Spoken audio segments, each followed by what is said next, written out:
This podcast is a quest for well-being, a quest for a meaningful life through the exploration of fundamental truth. Enlightening ideas, insights on physical, mental, and spiritual health. The inspiration is love. The aspiration is to awaken new ways of thinking that can lead us to a new way of being well.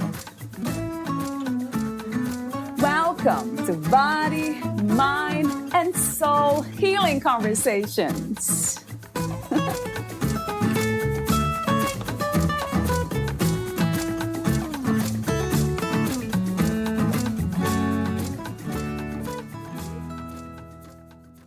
Sometimes negative, anxious, or worried thoughts seem to take on a life of their own.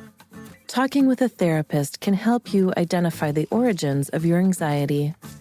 Once you know why your mind works the way it does, you can take steps to rewire your brain. Yes, it is possible to rewire your brain. Both mindfulness techniques in EMDR, eye movement, desensitization, and reprocessing therapy show positive changes in the brain during brain scans.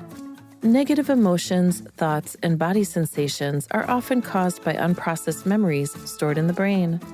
By processing distressing life events and learning tools and skills to help manage stress and anxiety, you can let it go. Valeria interviews Andrea Harbeck. She is a licensed clinical social worker in private practice in Denver, Colorado. She has been an eye movement, desensitization, and reprocessing EMDR therapist for over 10 years. Andrea utilizes EMDR to help people overcome distressing, stressful, or traumatic experiences. Andrea works with adults who experience anxiety and stress and who have experienced traumatic events in their life. Andrea also works with medical professionals who experience burnout and vicarious trauma. Andrea also works with young adults, helping them identify their place in the world. Andrea enjoys working with gifted adults as well. Prior to becoming a psychotherapist, Andrea worked as a theater director, producer, and occasional playwright. She enjoys doing yoga and spending time with her golden retriever, Maggie. Meet Andrea at AndreaHarbeckTherapy.com. Here's the interview with Andrea Harbeck.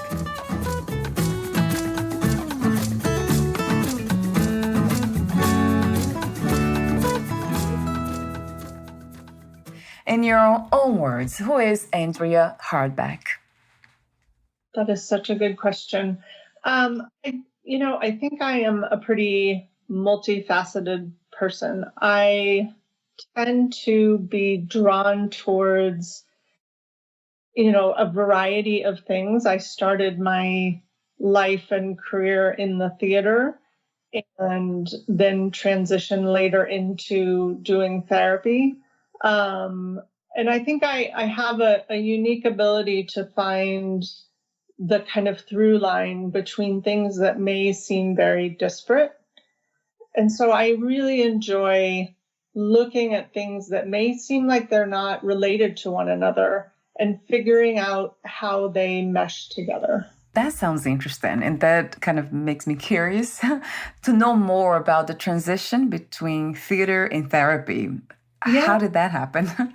Yeah, a lot of people say to me, wow, that seems really like a strange transition. But to me, it made a lot of sense. I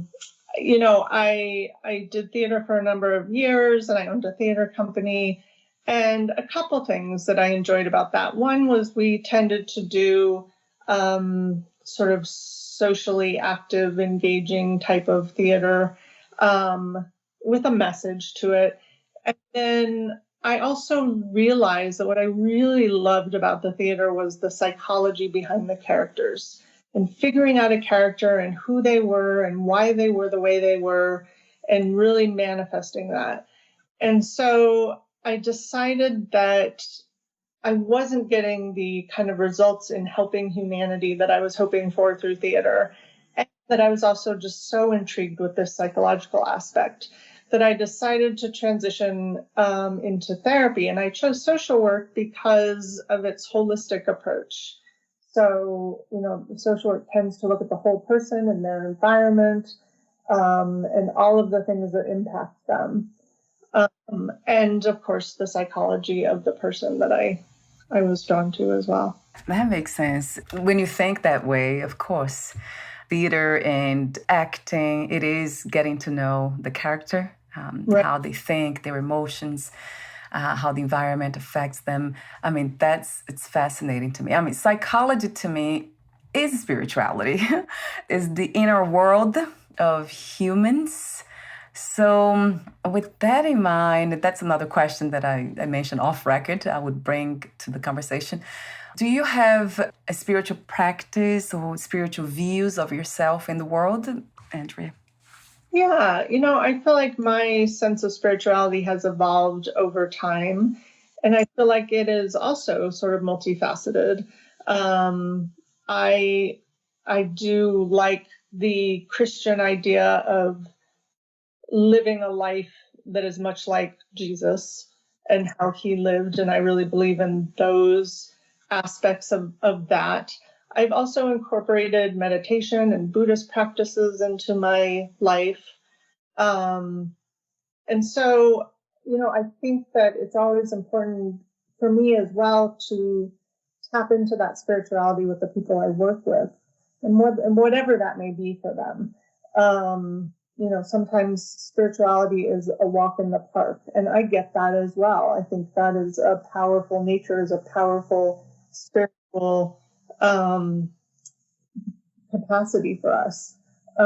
So while I have my own practice, I like to cultivate that in the people I work with as well and help them figure out what is it that is meaningful to them and what brings them that sense of joy and love and purpose.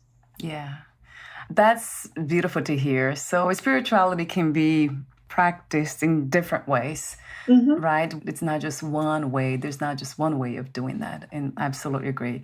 And to me, really, what is not spiritual?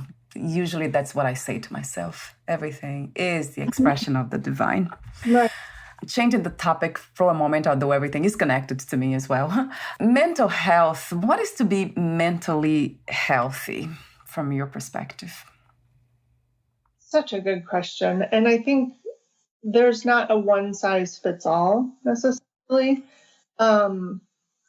You might say in a more sort of practical way, it's someone who can function in the world and do what they need to do to take care of themselves and others. But I think there's more to it than that as well. I think it is also having an ability to overcome obstacles, to face life in a way that is not only functional, but brings you joy, brings you happiness, brings you a sense of purpose. I love that answer. Resilience and a sense of purpose. Mm-hmm. When it comes to purpose, do you also believe that we all have unique purposes here, or one purpose? It's just finding something that brings us joy, and we can call it that purpose. How do you view that idea?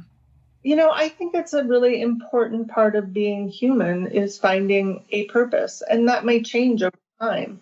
I feel like my purpose in the world changes all the time. And sometimes it's multiple things that bring me a sense of purpose. But I think it's very difficult to feel completely fulfilled in life without any sense of purpose. That feels very lost to me. Yeah, that resonates true. Another question is, if there's a purpose for this human life, what would that be? What comes to mind? For me, it's always been in some form making the world a better place, helping people live a better life, being compassionate. And, I think that if we are all have a global purpose of increasing the quality of life for the rest of us, that would be, an amazing collective purpose to have.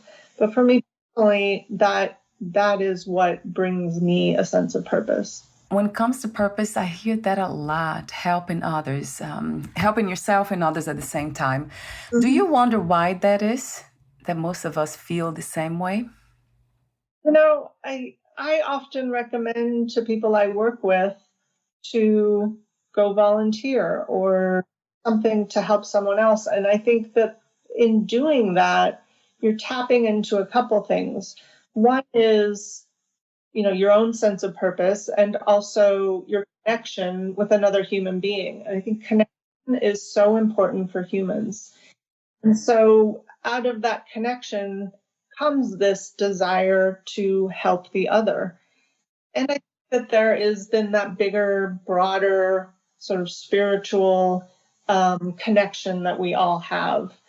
The empathy that, hopefully most of us carry for other people is really tapped into when you're helping someone. And that is empathy, I think, is an experience that is not only kind of this world, but also a spiritual experience to connect with other people on a level where you understand what is going on for them and you feel it in your heart as well. Yes, what a beautiful answer. You speak for me in a way, especially with the spiritual piece. Yes, is that knowing that we're all connected, almost like it comes to life and becomes this manifestation in the world. That's how I feel. It kind of, it resonates true, and it kind of, there's that trust behind it. Everything I do that's beneficial to me and others, that's it. That's the goal in a way. Mm-hmm. What are some of the misconceptions we have about therapy, or most people have? And also, what's the goal of therapy? I think a lot of people think that they're going to go to a therapist and the therapist is going to tell them exactly what's wrong with them in their life. Tell them what they can do to fix it, and then they're going to walk away and everything's fine. Yes. Sometimes that's a hope for people, right? Someone will just fix it for them or tell them what they need to do to make their life better. Yes. And that's not really the point of therapy. It's for me, it's walking with someone else on their journey towards health and wellness and well-being. I have some tools and expertise that I bring to the table, but I look at it as a partnership, and I'm not there to say this is what you need to do with your life, but I'm there to help you illuminate those paths that you might be able to find and help you down that road. You are a licensed clinical social worker, EMDR therapist. You have been EMDR therapist for over 10 years now. So that's fascinating, this modality. As I said off record, I have heard so many good things about it and how amazing it is. I never thought about doing it myself, perhaps out of curiosity, but I usually don't engage on healing modalities out of curiosity. I have to be like in the position of needing that. Talk to me about for those who don't know, what EMDR is and how it works, Andrea. Yes, so it is a very different approach to therapy in many ways than your sort of traditional talk therapy. So most people will go to a therapist and maybe you'll talk through your problems, and there's some different modalities that may help you with those and illuminating, what's going on for you and how you may move forward. While there is talking involved in EMDR and that is integrated into the process, it actually uses something called bilateral stimulation to help you process distressing life events.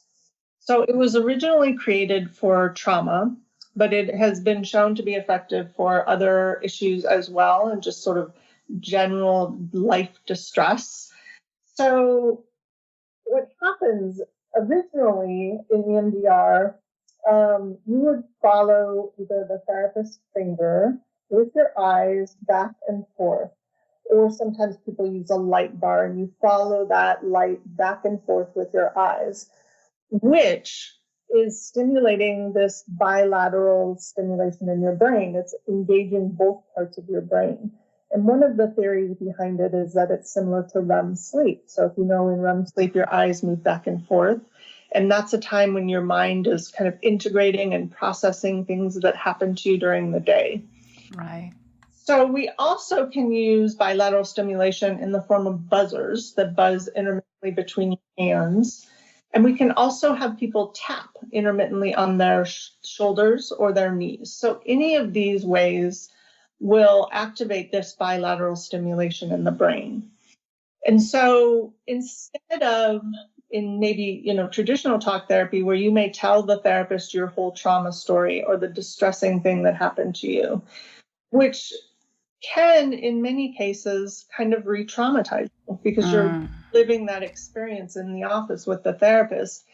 And that's not always so helpful. So what happens with EMDR, if you think about when you have a trauma or something difficult happen to you,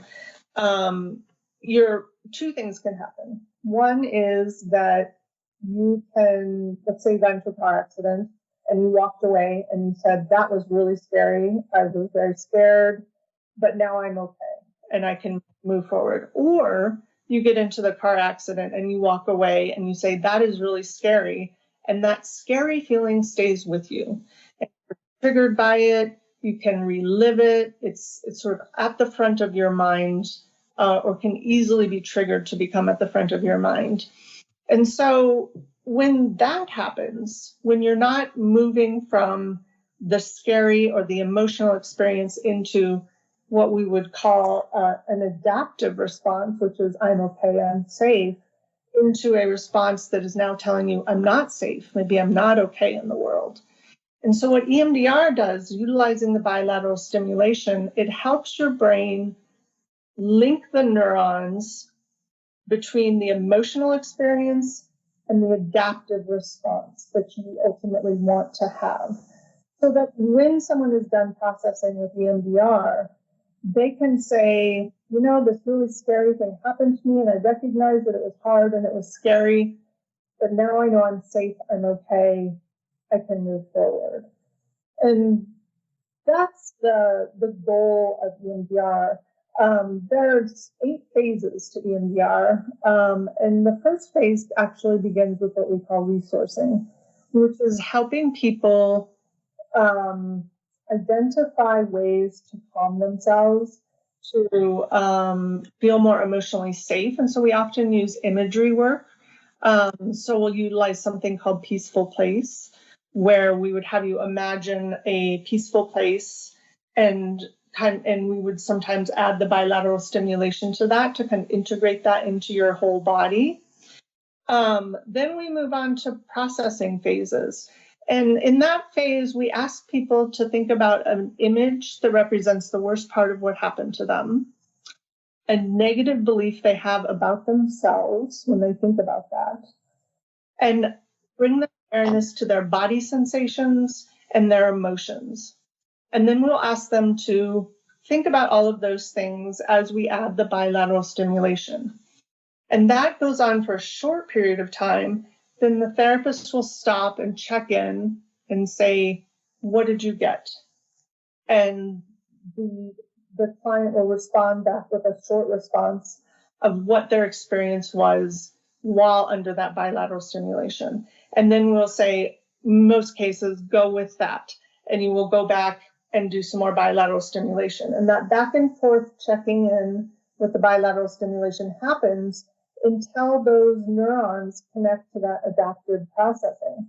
And your own brain is able to come to a healing point where you can say, yeah, that was hard, but I processed that event. And now I know that I'm safe and I'm okay, or I'm a good person, or whatever the sort of negative belief you might have had about yourself prior to the processing happens. And then we work on future response. So if something similar happens to you, how do you want to respond in a positive way? And we integrate that into the process as well. It sounds amazing, as I thought. The first time I heard it, that's exactly what the word that came to me. That sounds like an amazing approach to therapy. So this will be good for people who are grieving or have lost loved ones. There was a shock for them at that moment. I see that with my husband. EMDR would be a good method for someone who is having suicidal thinking. So when someone is actively suicidal, we want to make sure that they're stabilized before we dive into the EMDR processing. So we may do, a lot of what I call resourcing up front, some of that imagery work and some mindfulness work and some work to help them, feel more emotionally stable before we dive into the processing work, which while it tends to be an easier processing than just sort of the traditional talk therapy where you're telling your whole story, it still can be an emotional and difficult experience to process through that. We want to make sure that people are in a relatively good place and have some tools and resources to make sure that they're, strong enough and feel safe enough and good enough to go through that process. Is that also goes for people on medication, Andrea? Do you prefer, in a way, to apply the EMDR therapy, to use it with someone who's not taking medication rather than people who are, or it doesn't make a difference? It doesn't make a difference. So that's good to know as well. Another question is about these sessions. They can be done effectively online, remotely, and in person, or in person might be better? I have done it many times online, and during the pandemic, I did EMDR exclusively online, and it is just as effective. There are some tools that they have now where you can share your screen with the client, and there's a ball that moves across the screen that they can use for the bilateral stimulation. And then the whole process is really very similar. So it has been shown to work just as effectively remotely. How do we know when to engage with EMDR? Like to have you working with me, for example, how do I know this is the best method? Mm-hmm. People ask that question often as well. Yeah. So, I think as with any therapy, it's important first and foremost that you feel comfortable with that therapist, that this feels like someone that you can trust, someone that is non-judgmental, someone who can kind of hold space for you in a safe way. I think that's first and foremost. And then you want to make sure that the person you're working with has been trained and has gone through the consultation period of EMDR so that they are well qualified to do that work with you. And then, having a conversation with them about what that might look like. Even though the phases are the same for everyone, it's going to look a little bit different depending on where you're coming from.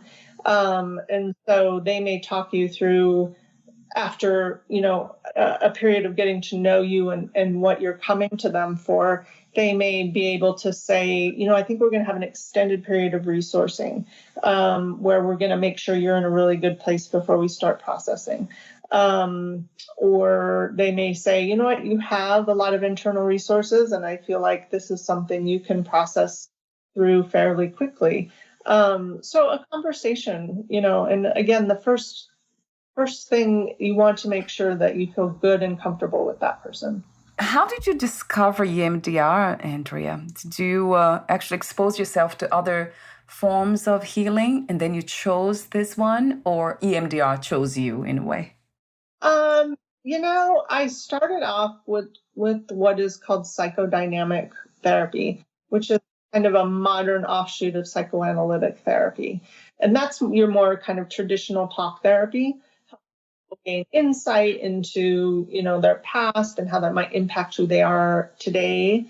And while I still integrate that kind of insight-oriented work into my work with people, even if I'm doing EMDR, I heard about EMDR, about 10 or so years ago, and someone said, this is really different from what you've done before. but that it just is a game changer for people, particularly if they've experienced some distressing events in their life. And so I thought, I'll give it a try. As you know, that I'm always interested in trying new things and doing things in new and unique ways. And back then, it was kind of considered woo-woo, Right. This, movements and what's that all about. And but since I've been trained, I found it to be effective as soon as I started using it. But since I've been trained, it's actually one of the most researched evidence-based practices there is. So there's a lot of good evidence of this, and from my personal experience and from the research, that this is a really powerful tool for people. Yes, that's what I have heard about it. Yeah. And really convinced me, even without having any experience with it directly. And with that in mind, have you had a direct experience with EMDR? I have, actually.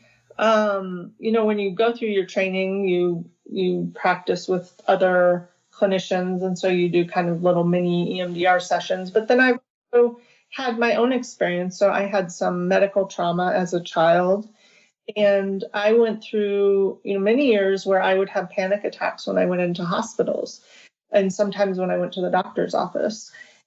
And I really know what to do with that. I'd sort of talked through what had happened to me when I was younger, and I was still experiencing this panic. And after going through EMDR myself for those issues, I can confidently and comfortably walk into a hospital. And I have memories of what happened to me, but I can say, that's in the past, and I'm okay. I came through it. I'm healthy. I'm safe now, and have no issue with it. So, yeah. It's amazing how the brain can rewire itself. It changes. That's called neuroplasticity, right, Andrea, from what I heard. It's incredible how resilient we are. It's almost like the body's the body and mind, the brain, it's a self-healing machine. It is. It really is, right? Yeah, yeah. I mean, people think about physical injuries, and our body is made to heal physical injuries, but I think it's relatively new thinking that our brains are part of our physical body and right. made for healing as well. We're almost at the end, but I do have a question for you about the piece that you have written, titled, "I Cannot Stop My Negative Anxious Thoughts." There you write about some of the advices we hear and suggestions about how to stop the negative, anxious thoughts by being authentic, by trusting ourselves, engaging with self-care. And then you say, my favorite one is just let go. You made me laugh when I saw that, because it is true. Just let go, as if just could happen. So that caught my attention, because I do hear that a lot. What is the danger, per se? It's almost like, in a way, it is dangerous because we are not addressing a very important aspect of the human life, that we are all different and unique. We don't see life the same, or we don't have had the same experiences. But from your perspective, what is the main issue with these statements and advices? Yeah, I think they're very surface level to me. They almost feel like a Band-Aid to me. So sometimes we need a Band-Aid. Sometimes Band-Aids are helpful and effective. But sometimes we have a deeper wound, and Band-Aid may temporarily stop the bleeding. You may be able to say, I'm going to do some self-care and I feel a little better. But if that wound is deep enough, then that bleeding is going to come back again, and that Band-Aid is not going to stop it permanently. What we need is a deeper intervention. We need stitches, or we need deeper therapy, or something like EMDR to really heal what's behind that. And I think just saying, just get over your problems, in a sense, is a little too simplistic. And I love the way you almost summarizing what EMDR can do for us. You say, by processing distressing life events and learning tools and skills to help manage stress and anxiety, you can let it go. That's the way to let go. And I absolutely agree. So thank you so much for making it very clear and bringing this to my attention too and to the audience, because a lot of times we just say it. We do tend to say this in a way of trying to make people feel good, but it's not what most people need. I agree. A lot of times it's going deeper, finding what the root problem is. That's what healing, also true healing, is all about. So thank you so much, Andrea, for your presence in the healing world. Thank you so much for your time. I appreciate it. Before we say goodbye, I do have a few more questions for you, the ending questions. And before the ending questions, would you like to add anything that you left unsaid about yourself, what you do, and EMDR? I think it can be difficult for people to make the dive into therapy, whatever therapy you might decide to choose. And that can be a scary process. But I think it is so worth it to, step out of your comfort zone maybe a little bit and find somebody who you feel comfortable with and who you trust and who you feel safe with and who is non-judgmental. There's something very powerful about having a person like that guide you through whatever it is you're going through. And I encourage people to kind of take that leap if they're considering it. Yes, an infinite yes to that truth. Everyone should have a therapist, the truth is, because it feels like you're in the presence of a best friend, somebody who wants the best for you. There's shame behind emotional issues. It seems like we're trying to hide. We hide a lot. We wouldn't hide anything that goes wrong in the physical body, but we tend to hide negative thinking, anger, resentment. We try to push them away, but they never go away. So this is the remedy, really. That's what we need, just to talk to somebody like yourself to understand what are those voices trying to say, those feelings trying to express. I think we can just shove them away and they will go away, but they don't go away. They within your body and they can manifest themselves in physical symptoms or emotional symptoms or all kinds of things. So, so important to address them. What is freedom to you, Andrea? Very good. I think for me, it's being able to live your life the way that feels true and authentic and good to you, while also holding space for the fact that we're all interconnected. And so sometimes I think freedom gets misunderstood as I can do whatever I want to do and I'm not going to think about anyone else.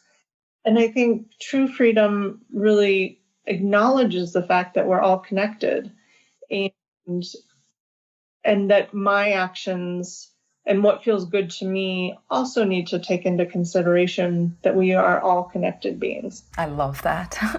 What is not to love about you? Your beautiful answer. Yes.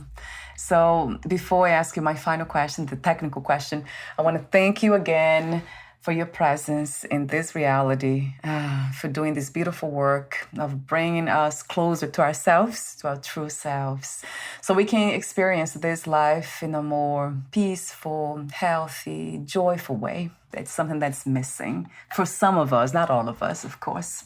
So thank you so much for your presence here and everywhere at this time, my Andrea. Thank you so much. Thank you for what you do as well.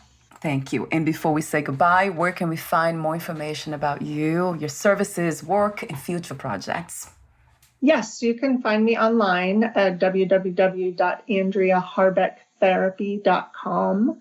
And my last name is spelled Harb as in boy, ECK. So it's AndreaHarbeckTherapy.com. And all of my information for contacting me is there. There's a form you can fill out to send me a message as well.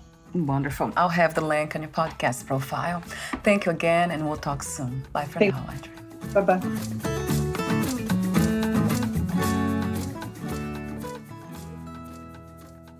Thank you for listening. To learn more about Andrea Harbeck and her work, please visit AndreaHarbeckTherapy.com.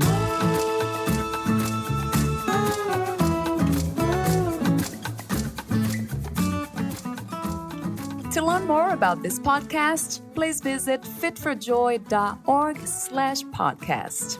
Thank you again for listening, and bye for now.